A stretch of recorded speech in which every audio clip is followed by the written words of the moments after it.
RX এর সাথে আমার 4B দেন হচ্ছে B3-এর একটা কম্পারিজন ভিডিও দিয়ে দিব। 3 হর্নে আমার এই পাশে আছে RX, এই পাশে R15 ভার্সন 3।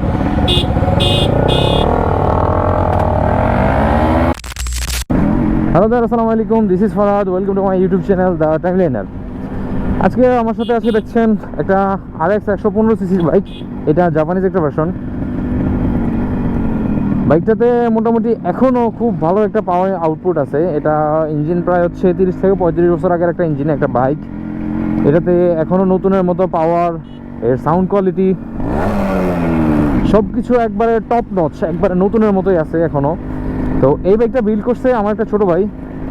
বিল্ড করছে বলতে হচ্ছে বাইকটা যখন ও নিয়েছিল তখন এটার এরকম কন্ডিশন ছিল না, কন্ডিশন একবারে বাজে অবস্থায় ছিল। ওই জায়গা থেকে ও বিভিন্ন জায়গা থেকে পার্টস ম্যানেজ করতে করতে এতটুকু পর্যায়ে নিয়ে আসছে। বাইকটাতে নতুন কালারও করানো হয়েছে।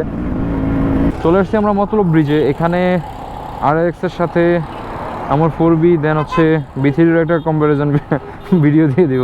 FZ-টা যাচ্ছে না, FZ-টা হচ্ছে ব্রেকিং পিরিয়ডে আছে। আর কত 1800 কিলো চলে, 1800 কিলো চলে, 1900 হবে। থাক, আপনার আশা লাগবো না। FZ-এর ওনার একটু রিল্যাক্সে থাকুক, আমরা দেখি RX এর সাথে একটু টানাটানি করা যাক।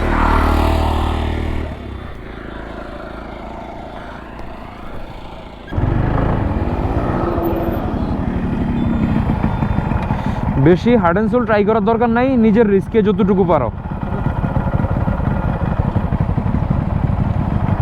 রাস্তা খালি তুই তো দেরি হয়ে যাব।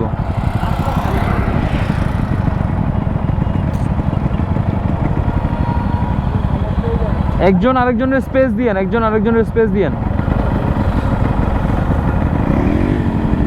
হ্যাঁ, এই সাইড করো। রাকিব ভাই এই পাশে আছেন, বামে আসেন। হ্যাঁ, 3 হর্নে আমার এই পাশে আছে RX, এই পাশে R15 ভার্সন 3।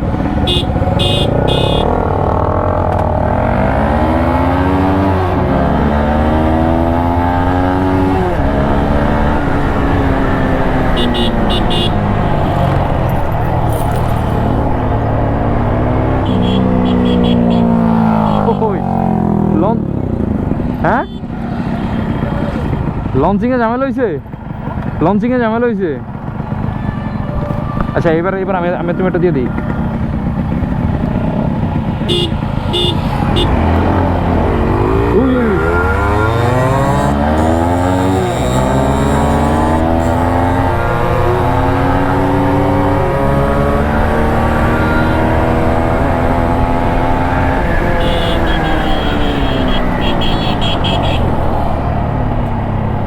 পুরাপুরি পুল করা হয়েছে আমার বাইক, তাও RX-এর থেকে খুব একটা দূরে যেতে পারে নাই।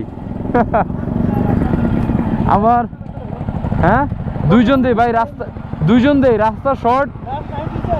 হ্যাঁ, আপনি পিছিয়ে থাকেন, রাস্তা শর্ট আর ওরে সাইড দেওয়া লাগবে, ওর ব্রেকিং সিস্টেম একটু খারাপ।